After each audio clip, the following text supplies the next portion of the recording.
Religious leaders will soon be able to enter public school campuses, counsel students, and run spiritual programs. Today, the governor signed the controversial new bill authorizing school chaplains into law. West News political reporter Greg Fox joins us in studio. And Greg, this looks like a battle that'll end up in court. Well, Governor Ron DeSantis says he fully expects this new law to be challenged, but he says not allowing chaplains into public and charter schools would be discrimination.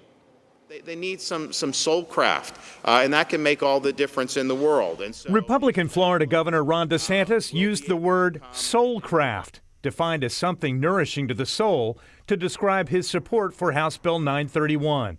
It authorizes school districts to open their doors to volunteer chaplains in a variety of faiths. With parental permission, they can provide prayer, counseling, and operate religious programs on campus. Responding to criticism by the American Civil Liberties Union that the governor is turning public and charter schools into Sunday schools. But to exclude religious groups from campus, that is discrimination. You're basically saying that God has no place. That's wrong. That's not what our founding fathers intended. This is a terrible way for religion to insert itself wrongly in public schools. Reverend Paul Rauschenbusch heads the Interfaith Alliance. It's one of 38 groups, including more than 200 chaplains, that fear untrained chaplains will try to counsel students. Writing to DeSantis, quote, "We care about student mental health and safety concerns.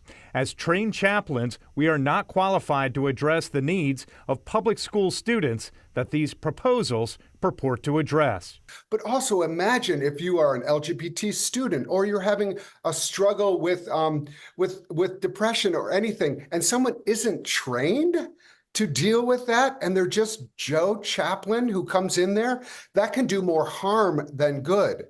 The governor also promised to fight any efforts by non-traditional religions to put chaplains on campuses. The co-founder of the Satanic Temple, which opposes religion and politics, told WESH 2 News a governor is not at liberty to add or subtract from a law or alter the Constitution whenever convenient for the mere purposes of infantile culture war pandering. The new law takes effect July 1st, so you can fully expect that some schools around the state and right here in Central Florida will have chaplains on campus when fall classes resume. Summer?